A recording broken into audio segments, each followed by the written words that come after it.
Member of Knesset Ohad Tal, thank you for joining us on this election. Thank you very much for having me. On this election special.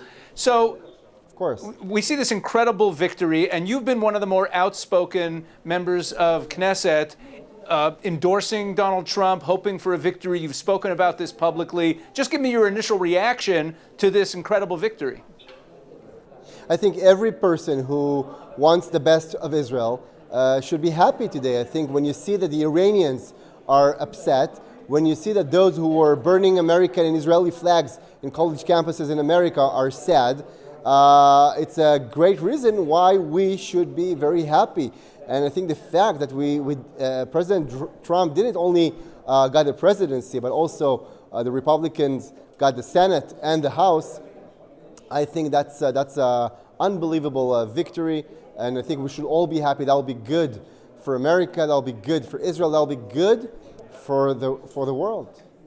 So, member of Knesset Tal, you sit on the Knesset Foreign Affairs and Defense Committee, and we're now heading into a very volatile period. It's a period now of a couple of months between the election result, where Donald Trump won, and when he takes office. The Biden-Harris administration is still in power, and Israel is facing some very serious strategic decisions. And just last night, in the midst of all of this, Prime Minister Netanyahu announced that he dismissed the Defense Minister, Yoav Gallant. How do you see that playing into this entire situation?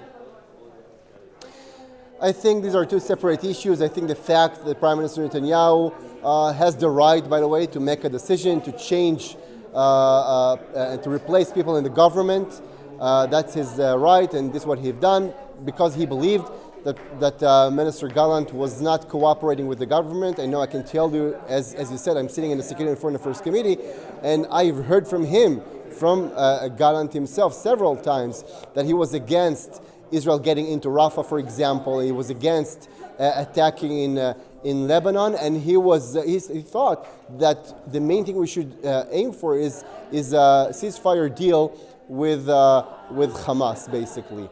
And I think that was because that was against the policy of the government. I think the defense minister, especially in time of war, should cooperate with the government and should cooperate with the prime minister. And you know, it's okay to argue, it's okay to give alternative opinions, but at the end of the day, when there's a decision, a minister cannot attack the decision of the government, especially when you're the one needs to execute these decisions. So I think, yes, definitely, I think that was a right thing to do.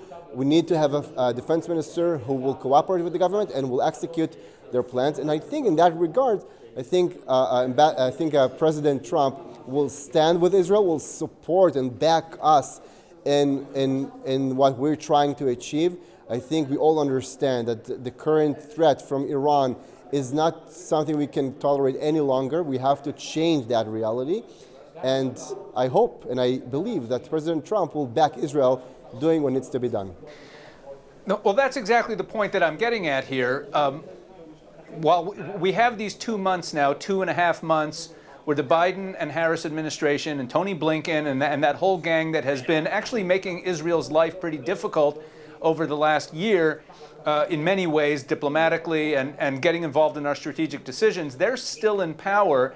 And there's a belief that, and I think it's well-founded, that Yoav Gallant was the one member of the cabinet who had a good working relationship with the Biden administration. They seemed to trust him, and we could argue that maybe that was a good thing or a bad thing. But dismissing him at this time has implications in terms of the direct relationship between the Israeli government and the current administration for the next 2 months. How do you see this next 2 months playing out? If you were advising Prime Minister Netanyahu, what would you be telling him to do?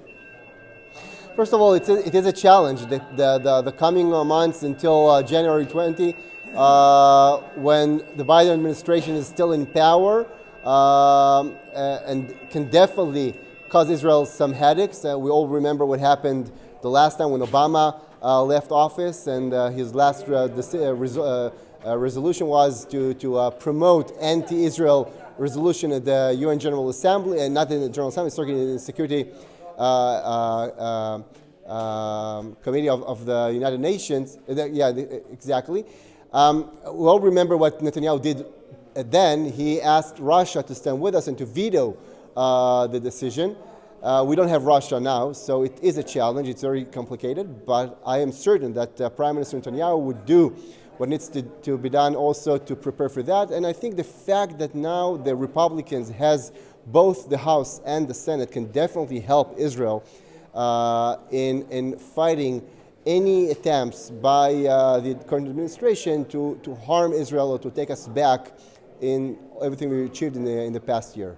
You know, that's a very important point you raised, that, you know, we're all focused on Donald Trump beating Kamala Harris, but at the same time, with the Republicans taking back the Senate and increasing their advantage in the House, Right. it really shows that, Right. that the American electorate is really backing the more pro-Israel of the two parties. You're right, and we also have to remember that it's true that now the Republicans has a vast majority both in the House and in the Senate, but also not everybody on the Democratic side is anti-Israel. So I'm quite certain that we will be able to join forces. Again, Israel doesn't have a goal to just support one party. We do want to keep our bipartisan policy, but and we do have friends on both sides of the aisle, and we should work with both sides in order to support Israel. Because again, Israel is fighting also for the best interests of America, and I think everybody with a common sense understands that. Yeah, that's a very important point as well, and we even saw that a number of prominent members of the squad, the anti-Israel squad, were actually Right. primaried out. There's no more Cori Bush, no more Jamal Bowman. Exactly. So we hope and we expect 4 good years for Israel and for America when we look at the results of these elections. And hopefully many, many more. Member of Knesset Ohad Tal, thank you so much for joining us on this Israel 365 Thank you so ARUTZ much. SHEVA election special. Thank you so much.